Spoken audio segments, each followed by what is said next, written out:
এই রইল আমার 2 লাখ টাকার চাল।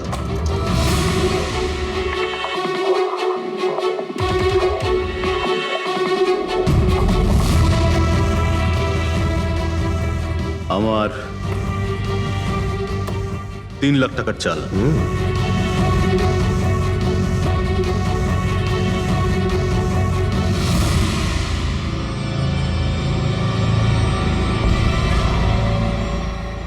শো, মনে হচ্ছে আজকে আমার দিনটা খুব ভালো। আমাকে হারানো আজ তোমাদের পক্ষে সম্ভবই নয়। সম্ভব না, তাই না? হ্যাঁ, দাঁড়া দেখাচ্ছি।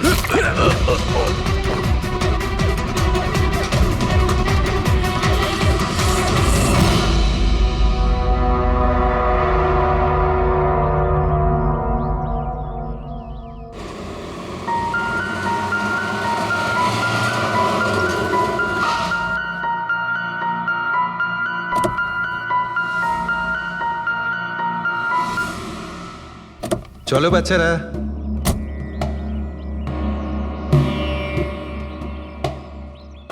ভীষণ ক্লান্ত লাগছে, এত লম্বা ড্রাইভ। হেমন্ত, তুমি তো জানো আমরা ভ্যাকেশনে এসেছি, তাহলে কিছুদিন তুমি বিশ্রাম করে নিও। ওকে ওকে বাবা, ঠিক আছে, দরজা তো খোলো, আমি লাগেজগুলো নিয়ে আসছি। হ্যাঁ। এসো।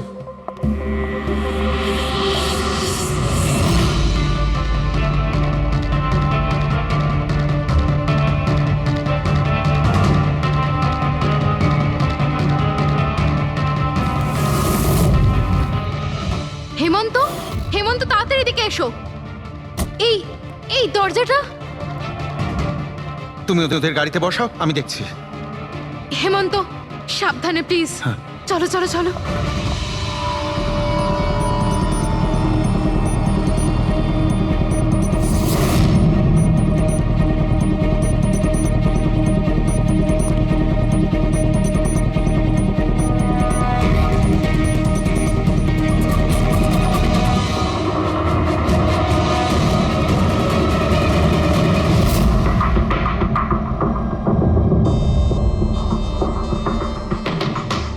তিন চারবার আঘাত করেছে ছুরি দিয়ে। লাশ খুব একটা পুরনো নয়, মনে হচ্ছে কাল রাতে খুন হয়েছে এর। জুয়া খেলার সময় মারা গিয়েছে।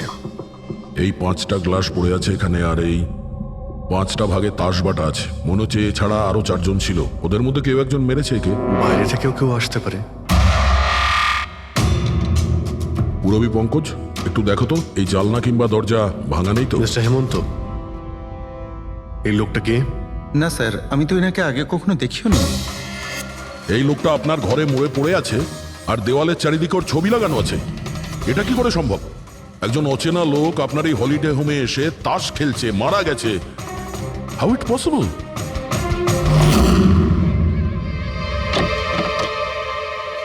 আচ্ছা, এখানে কোনো গার্ড নেই? ছিল স্যার, বহু বছর একজন গার্ড ছিল, কিন্তু ওই মাস চারেক আগে তার মৃত্যু হয়, ব্যাস, তারপর থেকে আর কেউ নেই। আমি ভেবেছিলাম যে এবার একজন নতুন গার্ড রাখবো। আমায় বিশ্বাস করুন, আমি একদম সত্যি বলছি, আমি এই ভদ্রলোককে চিনিও না। উনি এখানে কি করছিলেন, ওনার ছবি এখানে কেন টাঙানো, আমি কিচ্ছু বুঝতে পারছি না।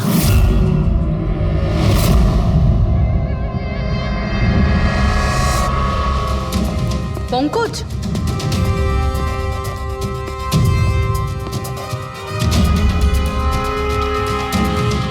স্যার স্যার, জোর করে তো কেউ ভেতরে ঢোকেনি।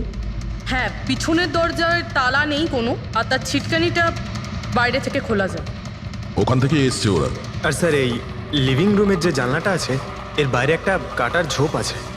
ঝোপের মধ্যে এইটা পেলাম স্যার, কাপড়ের টুকরো। মনে হচ্ছে কেউ এর উপরে নজর রাখছিল ওখান থেকে, আর তাড়াহুড়ো করে দৌড়তে গিয়ে তখন এই কাপড়ের টুকরোটা ওইখানে আটকে যায়। মৃত ব্যক্তি ছাড়া এখানে আরো 4 জন ছিল, আর একজন লোক বাইরে, সব মিলিয়ে 5 জন। তাহলে এই ক্রাইমের অন্তত 5 জন সাক্ষী আছে। যদি ওই 5 জনের মধ্যে একজনকেও ধরতে পারা যায়, তাহলে জানা যাবে কাল রাতে এখানে কি হয়েছিল। 3 জন লোক আছে যারা এই খুনটা সম্বন্ধে জানে, এবং তারা যে খুন হয়েছে তার ছবি দেখে চিনতে পেরেছেন। কখন আসছে ওরা? একটা সময়। 5 জনের মধ্যে 3 জন প্রথমবারই পাওয়া গেল, নট ব্যাড। আর স্যার ওনারা নিউজ দেখে নিজেরাই আমাদের সঙ্গে দেখা করতে এসেছিলেন। অসাধারণ ব্যাপার। সমাজে যদি বাজে লোক থাকে, ভালো লোকও অনেক আছে স্যার। কিন্তু ওরা কাল রাতে রিপোর্ট লেখালো না কেন? স্যার স্যার এরা ওই তিনজন, প্রীতম, রণবীর, বিক্রম। প্রীতম, রণবীর আর বিক্রম, তোমরা সবাই জানো ওই খুনটার ব্যাপারে। স্যার। তিনজনের আলাদা করে স্টেটমেন্ট নাও। স্যার, যখন সিডের খুন হয়েছিল তখন আমি ওখানেই ছিলাম। সিড, ওর নাম সিড ছিল? হ্যাঁ স্যার। স্যার, আমি ওদের চিনতামও না। কালকে প্রথমবার ওদের সাথে দেখা হয়েছে, আর কালকেই খুন হয়ে গেল। এক মিনিট, সব কিছু ঠিক মতন বলবে।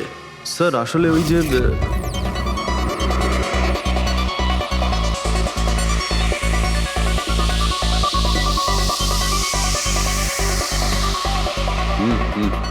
Sure sir.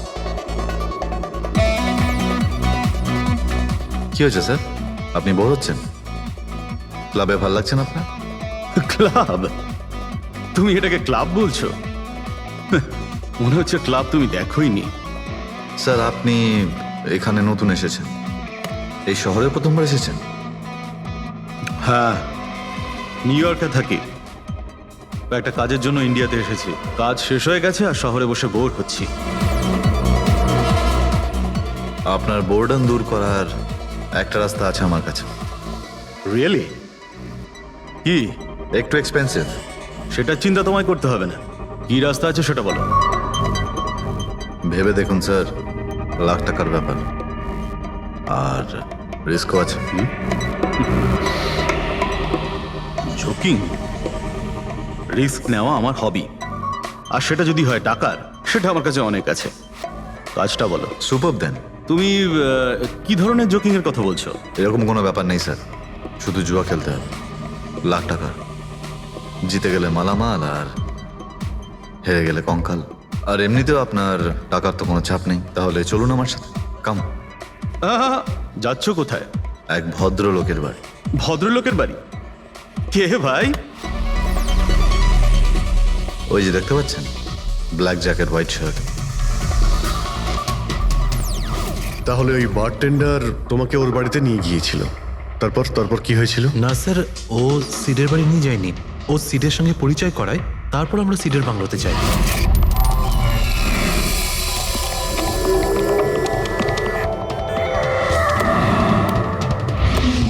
আর যখন আমরা ওখানে পৌঁছলাম তখন আগে থেকেই দুজন ওখানে ছিল।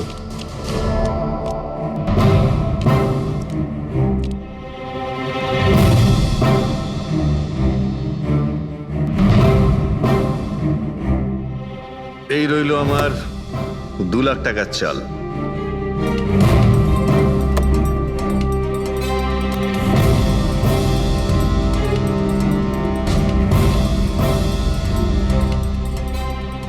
শো দেখা। দারুণ ব্যাপার ভাই। কি খেয়ে বসেছিস? জিতেই চলেছিস। আমাদেরও বলে দে, আমরা একটু টাকা কামাই। ভাই, যদি খেলেই যেতে পারা যেত তাহলে তো কোনো কথাই ছিল না। এগুলো সব কপালের ব্যাপার, আর আজ আমার কপাল ভীষণ ভালো। সেটাই মনে হচ্ছে। তাহলে আরেকটা ডিল হয়ে যাক। হয়ে যাক। এটা কি করে হতে পারে? বললাম না আমার কপাল খুব ভালো। তোর লাক আজকে ভালো না অন্য কিছু? মানে এটাই যে তুই তাসের মধ্যে সেটিং করে রেখেছিস। এ নিশ্চয়ই তাসের মধ্যে কিছু গোলমাল করে রেখেছে। ভাই, এর বাড়ি হয়তো কোনো ক্যামেরাও লাগিয়ে রেখেছে, নাকি তাসে গন্ডগোল করে রেখেছে। ভেবে দেখার ব্যাপার। তোর মনে হচ্ছে আমি চিটিং করছি? অফকোর্স, নাহলে আমাদের মধ্যে কারো হাতে ভালো তাস এলো না কেন? ওর এলো না, আমার এলো না কেন? তুই চিটিং করছিস, চিটার। এই, তুই আমাকে চিটার বলছিস? হ্যাঁ, তোকে চিটার বলছি। ও,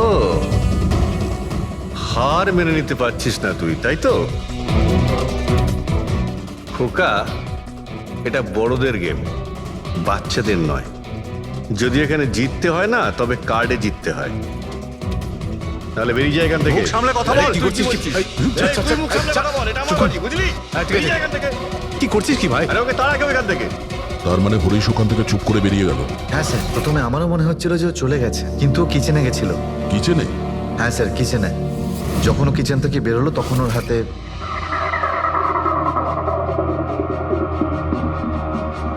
তুই আবার এসিস এখানে? তোকে বলেছি না এখানে আসবি না? দেখেছিস কেমন? কি হলো কি? এই তুই আবার হাত দিচ্ছিস গায়ে? আরে ভাই, আরে কি করলি কি তুই? আরে মেরে দিল ওকে। এটা এটা কি করলে? মেরে দিলে? আমি অ্যাম্বুলেন্সকে কল করছি, তোরা এখানে থাক। আরে মরে গেছো। পুলিশকে ফোন কর, না হলে আমরা সবাই ফেসে যাবো। পুলিশকে ফোন করলে আমরা বেঁচে যাব? জুয়া খেলছিলাম আমরা, বেআইনি এই জুয়া খেলা। হ্যাঁ জুয়া খেলেছি, কাউকে মারিনি তো দেখ, আমরা। বেশি চালাকি করিস না। পুলিশ যদি আসে না, আমি একা ফাঁসবো না, সবাই মিলে ফাঁসবো। সেভ একটা কাজ করতে পারি, তোরা এখান থেকে যা, আমি কাজটা খতম করে আসছি। তোমরা কত টাকা হেরেছিলে? স্যার 30 লাখ। আমার প্রায় 50 লাখ মতন। স্যার 35 লাখ।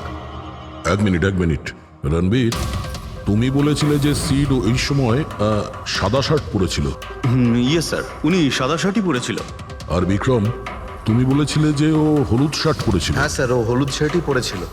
ও সাদা বা হলুদ রঙের শার্ট পরেছিল না, একটু ব্লুইশ কালার ছিল শার্টটার, আমার ভালো মনে আছে। কিভাবে সেটা হয়? আমরা যখন লাশটাকে পেয়েছিলাম তখন ও হোয়াইট কালারের শার্ট পরেছিল, আর রণবীরও তো এই একই কথা বলছে। এটা কিভাবে সম্ভব? একই সময়ে আলাদা আলাদা ড্রেসে কিভাবে খুন হয়?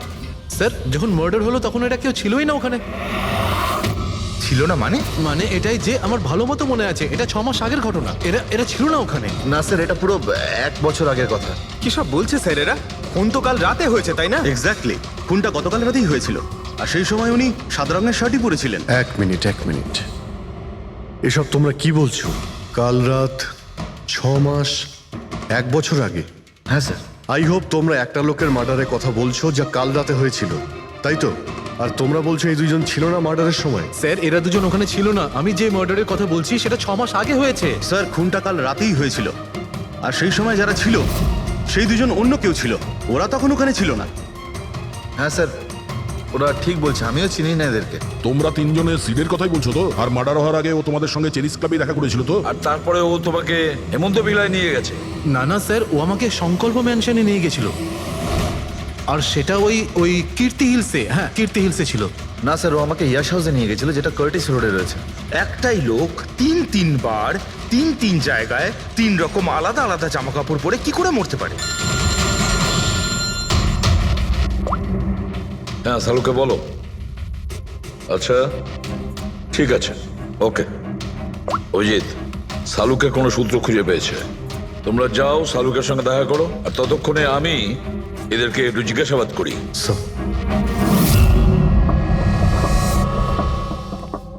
হ্যাঁ, এসো ভাই এসো, দেখো আমি কি পেয়েছি। আরেকটা কথা বলতে হবে, এই কেসটা বড় অদ্ভুত। হ্যাঁ ডক্টর সালুকে, কেসটা তো খুবই অদ্ভুত, আর যেগুলো আমরা জানতে পেরেছি ওগুলো। আরে না ভাই, ওইটাও তো অদ্ভুত নয়, আমি যেটা তোমাদের বলতে যাচ্ছি সেটা অদ্ভুত। হ্যাঁ, কি হলো? তুমি এদিক ওদিক কি দেখছো? কিছু না। ঠিক তো? না, আমি আপনার কথাই শুনছি। কি বলছেন স্যার? ও আচ্ছা, হ্যাঁ, তো আমি কি বলছি? ও হ্যাঁ, অদ্ভুত। দেখো, আমি এর রক্তের সঙ্গে সঙ্গে রক্তের মতো আর একটা জিনিস পেয়েছি। রক্তের মতো? স্যার আপনার সন্দেহ একদম ঠিক ছিল, এটা ডাই ছিল। আরে সারিকা, তুমি এসে গেছো? মানে আমি বলতে চাইছি, কি বলছো তুমি? লাল ডাই? কি করে? আরে বাহ, কনসেন্ট্রেশন ফিরে পেয়েছো তুমি? আরে আমার কনসেন্ট্রেশন কোথায় গিয়েছিল? তোমরা সব সময় না আমার পিছনেই পড়ে থাকো। ও আচ্ছা। আমি সিডের বডি থেকে এই প্লাস্টিক ব্যাগটা পেয়েছি। এই ব্যাগ ওর শার্টের ঠিক নিচে ওর বডির সাথে টেপ দিয়ে আটকানো ছিল, আর এই ব্যাগটাতেই একদম রক্তের মতো ডাই রাখা হয়েছিল। এটা তো ঠিক ওই রকমই যেটা ফিল্মের শুটিং এ ইউজ করা হয়, বা হয়তো নাটকে। নাটক? হ্যাঁ, নাটকে। যতদূর আমরা জানতে পেরেছি তাতে এটা পরিষ্কার যে সিড একজন ঠক ছিল। সিডা তার সঙ্গীরা মিলে জুয়া আর মার্ডারের নাটক করে লোকেদের ঠকাতো। তার মানে এসবের মধ্যে ওই বারটেন্ডারও যুক্ত ছিল। ও জেনে বুঝে বড় লোকদের ফাঁসিয়ে এখানে এই কার্ড পাঠিতে পাঠাতো, আর তারপরে এই মার্ডারের নাটক। তো এই জন্য রণবীর, বিক্রম আর প্রীতম আলাদা আলাদা জায়গায় আলাদা আলাদা সময় এর মার্ডার দেখেছে। আর ওরা এসব অনেক আগে থেকেই করছে, কিন্তু কাল রাত ওদের নাটক বাস্তবে পরিণত হয়। প্রতিবারই একটা নতুন বাংলো, নতুন লোক ঠকানোর জন্য। আর বাকি সব সেম, একই খেলা, একই ঝগড়া, আর সেই একই সিটের মার্ডারের নাটক। লোকেদের কাছ থেকে টাকা নিয়ে পুলিশ কেসের নামে লোকেদের ভয় দেখিয়ে বের করে দেওয়া, সব কিছু সেম টু সেম। প্ল্যান তো খুব ভালো ছিল, কিন্তু কালকে হঠাৎ মার্ডার কি করে হয়ে গেল? কারণ কালকে রাতে একটা গন্ডগোল হয়েছে। মানে 1 মিনিট।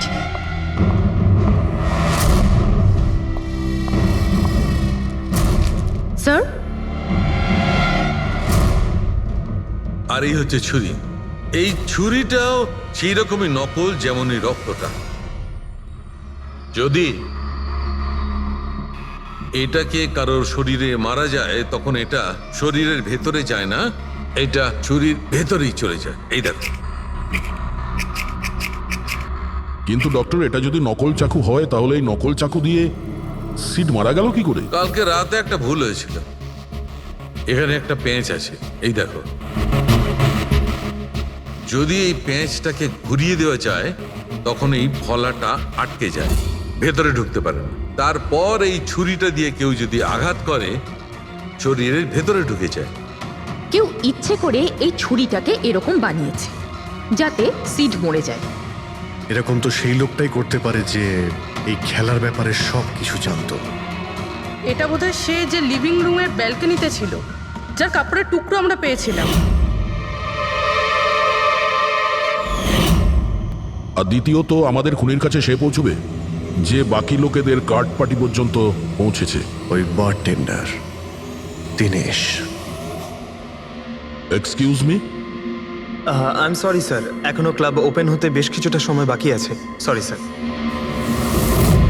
আমরা একটা কেসের ব্যাপারে এখানে এসেছি, আমরা সিআইডি থেকে। সিআইডি? হ্যাঁ বলুন স্যার, আমি কি করতে পারি আপনার জন্য? স্টাফেদের সঙ্গে কিছু কথা আছে। স্টাফেরা এখানে আছে? এখন সবাই তো এখানে নেই, কিছু লোক আছে যারা লকার রুমে ইউনিফর্ম চেঞ্জ করছে। আপনাদের একজন বারটেন্ডার দিনেশ, সে কোথায়? ম্যাম, কাল থেকে ও কাজে আসেনি, জানি না না বলে কোথায় গেছে। আচ্ছা স্যার, ব্যাপারটা কি? ও কিছু ঘটিয়েছে নাকি? করেছে কি করেনি সেটা পরে আপনি জানতে পারবেন। আপাতত আপনি ওর অ্যাড্রেস দিন আমাদের। স্যার, ও এখানে যে অ্যাড্রেস দিয়েছিল সেটা ভুল অ্যাড্রেস। অ্যাকচুয়ালি ও যখন উধাও হয়ে গিয়েছিল এখানে অ্যাড্রেস বুক থেকে ওর সব ডিটেলস বার করেছিলাম আমি, কিন্তু তারপর দেখলাম যে অ্যাড্রেসটা ভুল। আপনি চাইলে আমি আপনাকে অ্যাড্রেসটা দিতে পারি, কিন্তু আমার মনে হয় না আপনি ওকে ওখানে খুঁজে পাবেন। আপনি যখন কাউকে কাজে রাখেন তখন তাদের ডিটেলস নিয়ে রাখেন না? আপনি কি জানেন আপনার এই বারকে সামনে রেখে ও লোককে ঠকাতো? হোয়াট? আর আমরা এখন ওকে একটা খুনের ব্যাপারে খুঁজছি। Murder? I am sorry ma'am, আমি সত্যি জানতাম না। সেই জন্যই আগে থেকে ভালো করে খোঁজ নিতে হয়। রুলসগুলো আপনার ভালো করে ফলো করা উচিত ছিল। আগে থেকে এগুলো করলে আজকে এরকম প্রবলেম হতো না। I am sorry sir.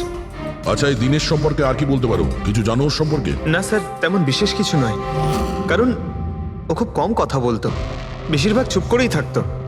সেই জন্য ওর বন্ধু কম ছিল, শুধু এক মেয়ে ছাড়া, মানসী। ও এখানে ওয়েট্রেসের কাজ করে। ওদের মধ্যে ভালো ভাব ছিল, যদিও ওরা দুজনে কোনোদিন এটা প্রকাশ করেনি, কিন্তু আমার মনে হয় যে ওদের মধ্যে প্রেমের সম্পর্ক ছিল। তো আপনি মানসীকে জিজ্ঞেস করেননি কি ছিল ওদের মধ্যে? জিজ্ঞেস করেছিলাম ওকে, কিন্তু ও নিজেও জানে না। কোনো ব্যাপার না, মানুষকে একবার ডাকুন তো। ঠিক আছে স্যার। স্যার, মানসী। মানসী, দিনেশ তোমার বন্ধু ছিল? ছিল মানে? ও ঠিক আছে তো? দেখো, একটা খুন হয়েছে, আমরা সন্দেহ করছি দিনেশ ওটাতে ইনভলভ আছে। আমরা ওকে খুঁজছি। তুমি জানো কোথায় আছে ও? আমি নিজেই অনেক টেনশনে আছি, ওর ফোনও লাগছে না। আর ও এখানে যে অ্যাড্রেসটা দিয়েছিল সেটাও নকল। আর আপনারা বলছেন যে ও কোনো মার্ডারের সাথে যুক্ত? আচ্ছা, আপনি তো ওকে খুব ভালো করেই জানতেন না? হ্যাঁ স্যার, আমরা একে অপরকে ভালোবাসতাম আর আমরা বিয়েও করতে চলেছিলাম। সেই জন্য ও কিছু টাকা জোগাড় করতে চাইছিল। আচ্ছা, ও এই টাকাটা ক্লাবের চাকরি থেকে জমাচ্ছিল নাকি অন্য কোনো সাইড বিজনেস ছিল ওর? চাকরি ছাড়া ও শেয়ার বিজনেসে ও টাকা লাগিয়েছিল। আর আমাকে বলতো যে ও অনেক টাকা রোজগার করছে, আমাকে দামি দামি গিফট দিত, আর দামি দামি রেস্টুরেন্টও নিয়ে যেত। তো ও তোমায় ওর ঠকানোর বিজনেসের ব্যাপারে কিছুই বলেনি? ওর কোনো ছবি আছে তোমার কাছে? হ্যাঁ আছে।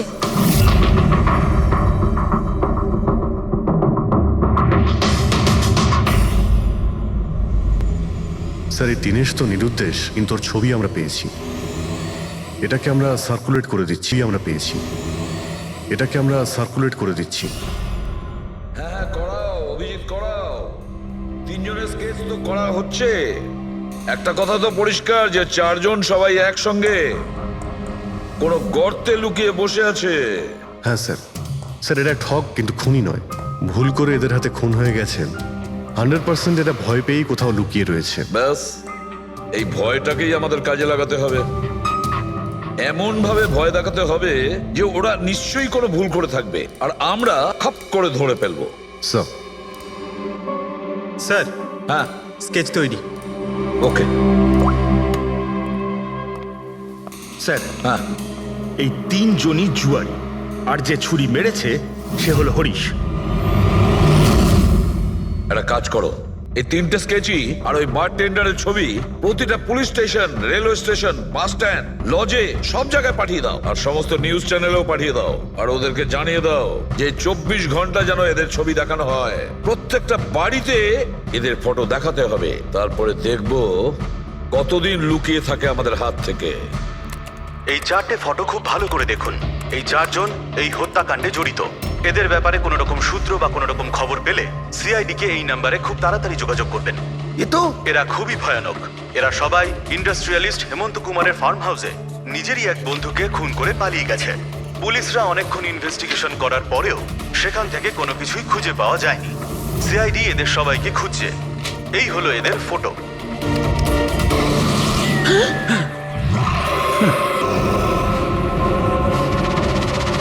ভাই শোন না, ম্যাচটা চালু কর না, ম্যাচ হচ্ছে।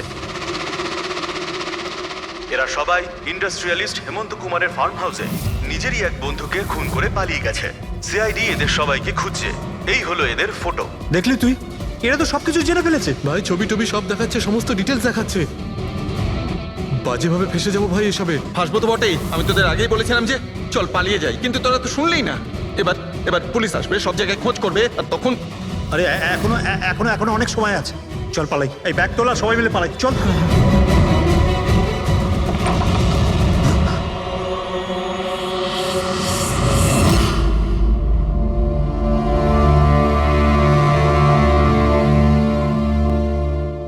স্যার সিট তো আমার খুব ভালো বন্ধু ছিল, আমার পার্টনার ছিল, সব কিছু ঠিকঠাক চলছিল। এতদিন ধরে কোনো গোলমাল হয়নি। ওই রাতে কি যে হলো, আমি তো অন্যান্য বারের মতোই নকল ছুরিই মেরেছিলাম, কিন্তু মানে জানি না কিভাবে মরলো, আমি জানি না। এও জানে না। ওসব নাটক বন্ধ করো আর সত্যি করে বলো। বলো স্যার, আমরা ধনী আর এনআরআই লোকদের বোকা বানিয়ে ঠকাতাম, আর দিনেশ ওই জেডিস ক্লাব থেকে এই ধরনের বোকাদের সিডের কাছে আনতো। তারপর আমরা সেই বড় লোক এনআরআই লোকগুলোকে কোনো খালি নির্জন বাংলোয় নিয়ে যেতাম, যেটা আমরা প্রথম থেকেই সিডের বাংলোর মতো সাজিয়ে রাখতাম। হ্যাঁ স্যার, আমার একটা বিজনেসও আছে স্যার, রিয়েল এস্টেটের বিজনেস। তাই স্যার এই কাজের জন্য এরকমই খালি শুনশান বাংলোর খোঁজ করতাম আমি স্যার, আর তারপর অ্যাভেলেবেল করাতাম এই কাজের জন্য স্যার। স্যার প্রথমে আমরা মুরগিকে জিততে দিই, আর তারপর যখন সে ভরসা পেয়ে যায় তখন সিট জেতা শুরু করে দেয়। এই সব কিছু প্ল্যান থাকতো স্যার, সিট জিততেই থাকতো, আর ওরা আমার মধ্যে ঝগড়া শুরু হতো, আর আমি রেগে গিয়ে ওকে খুন করে দিতাম, মানে মিথ্যে করেই। এসব দেখে ধনী এনআরআই লোক ঘাবড়ে যেত আর ওদের টাকা পয়সা ফেলে পালিয়ে যেত। উঠে পর, নাটক শেষ, চলে গেছে ও।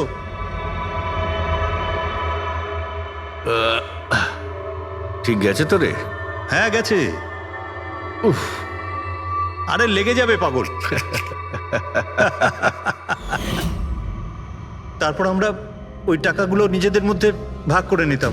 ওই রাতেও সব এরকমই হয়েছিল। আমি ওকে ছুরি মেরেছিলাম, আর তারপর পুলিশকে ফোন করা যাক আর সবকিছু ডিটেলে বলে আমি দেবো। পুলিশের চক্করে করতে চাই না। আমার পাসপোর্ট, ইউএসএ সিটিজেনশিপ সবকিছু চলে যাবে। না না না না না, আমি যাচ্ছি।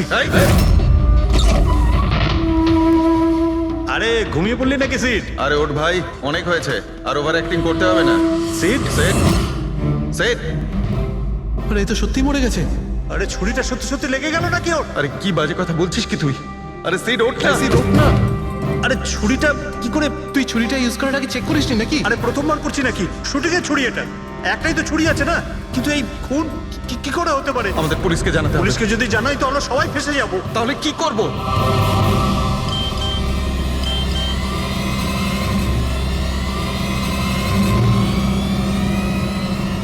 তোর খেলাটা ভেস্তে গেছে ভাই। কি? এই এই এটা দেখ, এই দেখ ফটো আছে। আরে আমি এই ফটোগুলো এখনই পাঠাচ্ছি পুলিশের কাছে অ্যাড্রেস সহ, ওরা এক্ষুনি ওখানে এসে পড়বে। তোর খুব শখ হয়েছিল না খেলা, এবার দেখি পুলিশের সাথে কেমন লুকোচুরি খেলিস। তুমি বলছো যে তোমরা ওখানে টাকা ফেলে পালিয়ে গিয়েছিলে?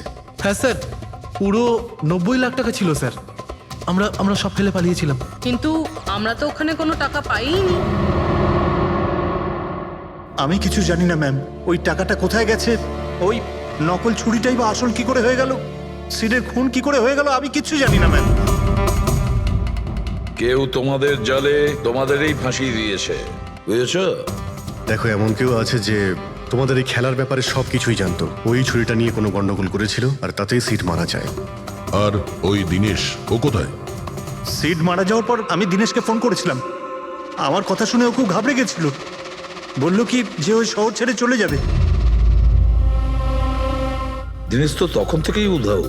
তাহলে কি পুরো প্ল্যানটা আবার দিনেশ করেনি তো? ওখানে রণবীরকে পাঠায় আর হরিশের ছুরিটাই চেঞ্জ করে দেয়, আর তারপরে দিনেশ ব্যালকনিতে লুকিয়ে পড়ে। আর ওখান থেকে দিনেশ ফটো তুলেছে স্যার, আর হরিশকে পাঠিয়েছে, আর তারপর বলেছে যে পুলিশ আসছে, তাই এরা সব ভয় পালিয়ে গেছে। 90 লক্ষ টাকা ছেড়ে পালিয়ে গেছে। তার মানে দিনেশ আমাদের সাথে বেইমানি করেছে। বাহ, সবাইকে ঠকায় যে লোক, যখন তাদের সাথে এরকম হলো খারাপ লাগছে।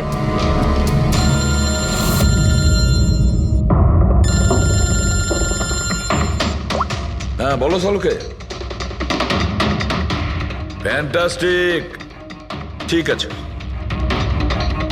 সালুকে বললো যে প্রমাণ পাওয়া গেছে, যে জিনিস দুটো আমরা দিনেশের কথায় আমরা পাঠিয়েছি, ওর ইউনিফর্ম আর জিম ব্যাগ। হ্যাঁ দা, যে কাপড়ের টুকরো আমরা ব্যালকনি থেকে পাই, ওই টুকরোর সঙ্গে এই দিনেশের ইউনিফর্মের কাপড় ম্যাচ করছে। স্যার, তার মানে খুনি দিনেশ?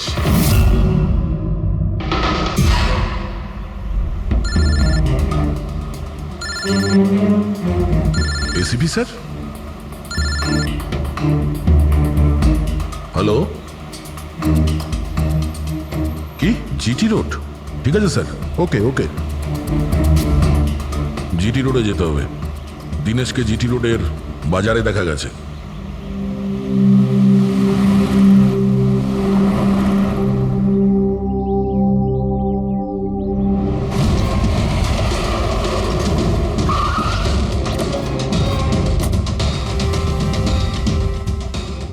ভাই, এই লোকটাকে দেখেছো এখানে?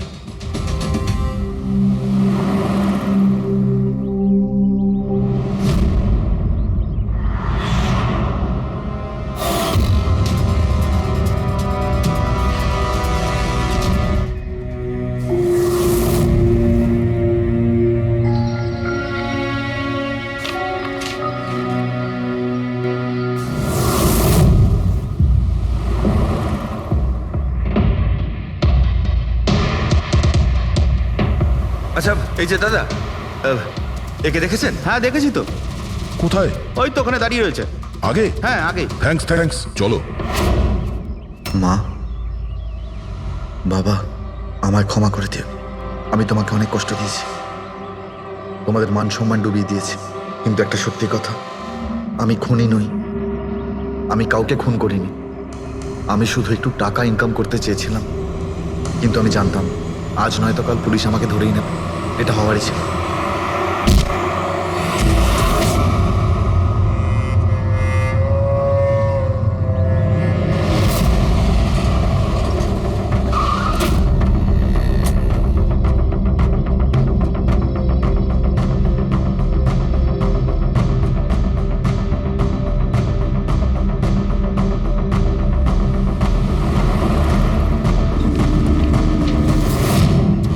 ক্ষমা করে দাও। এই বদনাম নিয়ে বেঁচে থাকার থেকে মরে যাওয়া ভালো। স্যার আমরা সিসিটিভি ফুটেজ চেক করে দেখেছি, ওকে দেখে ওখানে ডিপ্রেসড মনে হচ্ছিল। স্যার মনে তো হচ্ছে না কেউ ওকে ফোর্স করেছিল, ও নিজের ইচ্ছেতেই মারা গিয়েছে। সুইসাইড নোট পড়ে তো মনে হচ্ছে স্যার ও এই কাজের ব্যাপারে খুব লজ্জিত ছিল। ও এ ব্যাপারে জড়িত তো ছিল, কিন্তু সিটকেও মারেনি। স্যার দিনেশ নয় তো আর কে হতে পারে? এদের এইসব খেলার ব্যাপারে আর তো কেউ জানতোই না।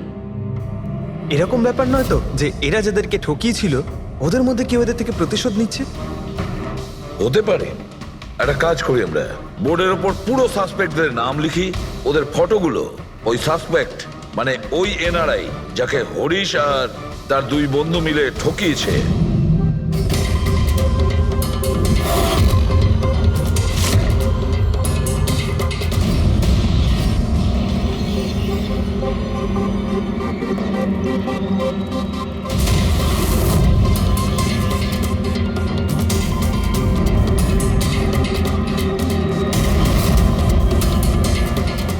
স্যার এই হলো সেই সমস্ত লোকগুলো যারা এই কেসের সঙ্গে জড়িত।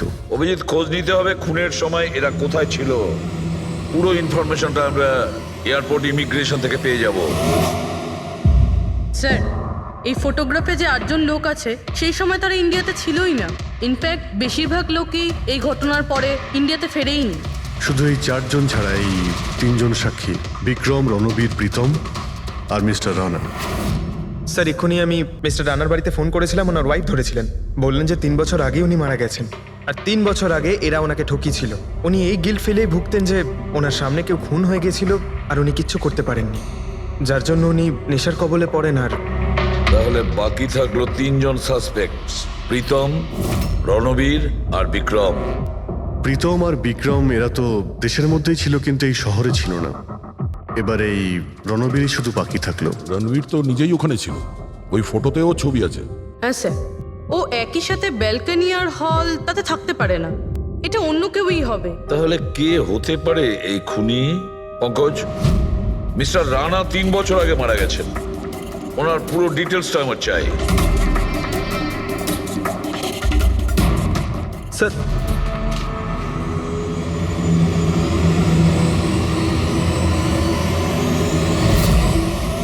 এটা কোনো একজন লোকের কাজ নয়, অন্য কেউ আছে যে ওর সঙ্গে কাজটা করেছে। আমার তো মনে হচ্ছে যে খুনি আমাদের চোখের সামনেই আছে, শুধু আমরাই ওকে দেখতে পাচ্ছি না। ইয়েস, খুনি তো আমাদের সামনেই ঘুরছে। কি কথা বলেছো ফ্রেডি, সুপার। আমি স্যার? হ্যাঁ তুমি।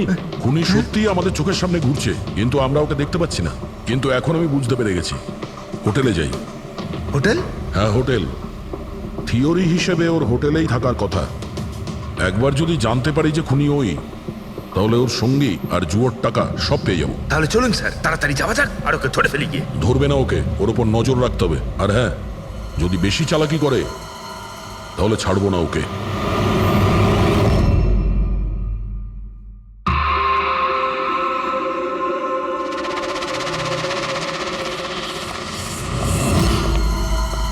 Excuse me. হ্যাঁ স্যার। আমি আপনার ফোন থেকে একটা ফোন করতে চাই। করুন স্যার। ওয়েল, আমার একটু প্রাইভেট কথা ছিল আর কি। এছাড়া কি আপনার কাছে অন্য কোনো ফোন আছে? স্যার ওইটাই চলে যান, ওটা থেকে কথা বলে নিন। Thank you. Thank you.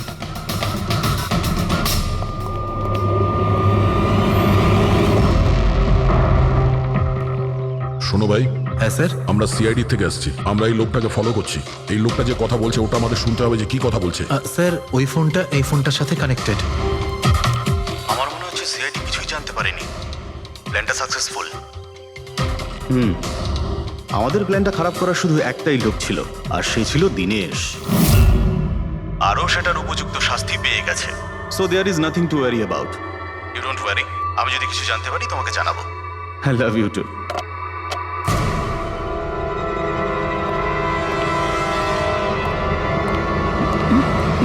এই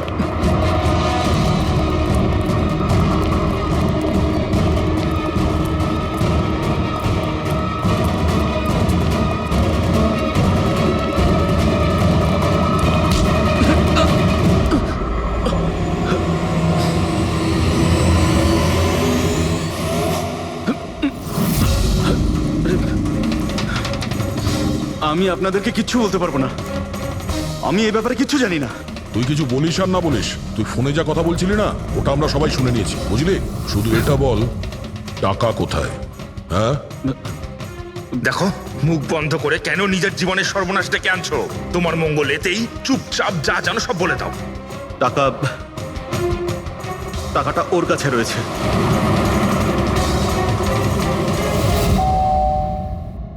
একটু দেখ তো মা, কে বেল বাজাচ্ছে? হ্যাঁ মা।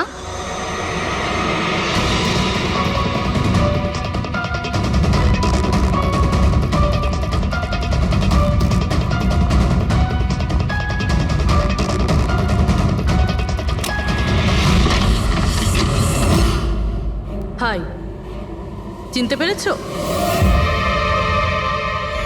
স্যার, মানসী। অ্যাকচুয়ালি আমরা আপনার বাড়ির তল্লাশি নিতে চাই। Search warrant. কি ব্যাপার, আপনারা কারা? সিআইডি, আমাদের কাছে আপনার বাড়ির তল্লাশির অর্ডার আছে। কিন্তু আমরা কি করেছি? আপনারা এখানে কেন এসেছেন? খুব তাড়াতাড়ি জানতে পারবে। চেক করো।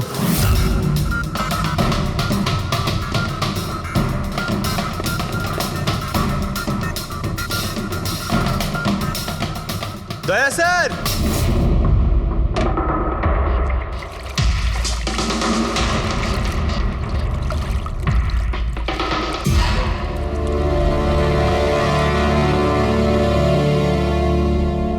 চলো। এই নোটগুলোতে রক্ত লেগে রয়েছে। ডিএনএ টেস্ট করলেই জানতে পেরে যাব যে এই রক্তটা সিডের, তাই না? এবার বলো, কিছু জিজ্ঞেস করবে? এখন এ জিজ্ঞাসা করবে না, আমরা জিজ্ঞাসা করব বিউরোতে। কিন্তু আপনারা আমাকে কেন সন্দেহ করলেন? শেষবার আমাদের মনে হয়েছিল যে দিনেশ খুনি, কিন্তু ও সুইসাইড করে প্রমাণ করে দিয়েছে যে ও খুনি নয়। মানুষ, এটা কি চেনো? এটা তোমার ইউনিফর্মের কাপড়ের টুকরো। এটার কারণে আমরা তোমাকে সন্দেহ করছি, বুঝেছো? আর তারপর আমরা এইটা খোঁজ লাগালাম যে তুমি এরকম কাজ করলে কেন। আপনি জানতেন যে আমি এসব কেন করেছি? মিস্টার রানা, আপনার বাবা ছিল, রাইট? হ্যাঁ, উনি আমার বাবা ছিলেন, আর ওনার প্রাণ সিট আর ওনার সঙ্গীতের জন্য গেছে। উনি ওই ঘটনাটা কিছুতেই ভুলতে পারেননি। আর উনি একজন ডায়াবেটিসের রোগী ছিলেন। তারপরে উনি প্রচুর ড্রিঙ্ক করতে শুরু করে দিয়েছিলেন। উনি কি জানতেন এগুলো যা হচ্ছে সেগুলো সবই নাটক? না, উনি কিছুই জানতেন না। যদি এটা জানতেন তাহলে নিজের প্রাণ নিতেন না। উনি তো এই সব কিছুকে সত্যি মনে করতেন। ইউএসএ তে ছিলাম আমি, যখন মা আমাকে কল করলো। বাবার অবস্থা খুব খারাপ ছিল। যখন আমি ইন্ডিয়া আসলাম তখন উনি আমাকে বললেন যে আমাকে ওনার কোনো অসম্পূর্ণ কাজ পূর্ণ করতে হবে আর ওনার অপরাধীদের শাস্তি দিতে হবে। তারপরে আমিও বাবাকে প্রমিস করেছিলাম যে আমি ওনার অসম্পূর্ণ কাজ শেষ করব। তারপরে উনি আমাদের সবাইকে ছেড়ে চলে গেলেন। তারপরে তুমি কি করলে? তারপরে আমি খোঁজ করা শুরু করি, কিন্তু ওই সময় এরকম কোনো কেস রেজিস্টারই হয়নি। কিন্তু পরে আমার মনে পড়েছিল, বাবা বলেছিল যে এই জেডিস ক্লাবে দিনেশ ওনাকে সিডের সাথে দেখা করিয়েছিল। তো এইভাবে তোমার সঙ্গে দিনেশের দেখা হয়? হ্যাঁ, তারপরে আমি ওখানে ওয়েটারে চাকরি করা শুরু করি। দিনেশকে নিজের বন্ধু বানাই আর ধীরে ধীরে ওর কাছে আসতে থাকি। তারপরে পুরো বিষয়টাই আমি বুঝতে পেরেছিলাম যে কিভাবে ওরা আমার বাবাকে বোকা বানিয়ে আমার বাবার থেকে টাকা নিয়েছিল। কিন্তু আইনের কাছে সাহায্য চাওয়ার বদলে তুমি আইন নিজেই হাতে নিয়ে নিলে। বেইমানির বদলে বেইমানি। দিনেশের সঙ্গে তুমি ভালোবাসার নাটক করেছিলে। হ্যাঁ, আমি নাটক করেছি। ওদেরকে উপযুক্ত শাস্তি দেওয়ার জন্য আমি এটা করেছিলাম। আর এতে তোমার সাহায্য করেছে তোমার প্রেমিক, তোমার আসল বয়ফ্রেন্ড।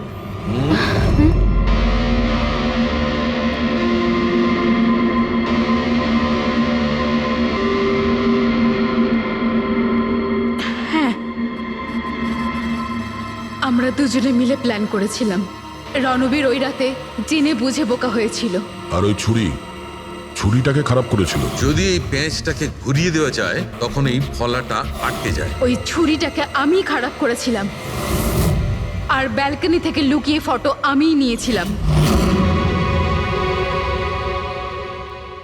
তারপরে আমি ওই ফটো হরিশকে পাঠিয়েছিলাম, আর ওদেরকে ওখান থেকে তাড়িয়ে দিলাম, আর আমি টাকাগুলো নিয়ে ওখান থেকে বেরিয়ে পড়লাম। আমি আমার বাবাকে দেওয়া প্রমিস পূরণ করেছি। ওই টাকাটা আমার বাবার ছিল, আমি ওনার প্রতি ন্যায় করেছি। ভুল। ওই ন্যায় বিচার করা তোমার কাজ নয়, সেটা করবে আদালত। তুমি আইন নিজের হাতে নিয়েছিলে, আর একটা খুব মস্ত বড় অপরাধ করেছো। আইন তোমাকে কঠোর থেকে কঠোরতম শাস্তি দেবে, তোমাদের দুজনকে কঠোর শাস্তি দেবে।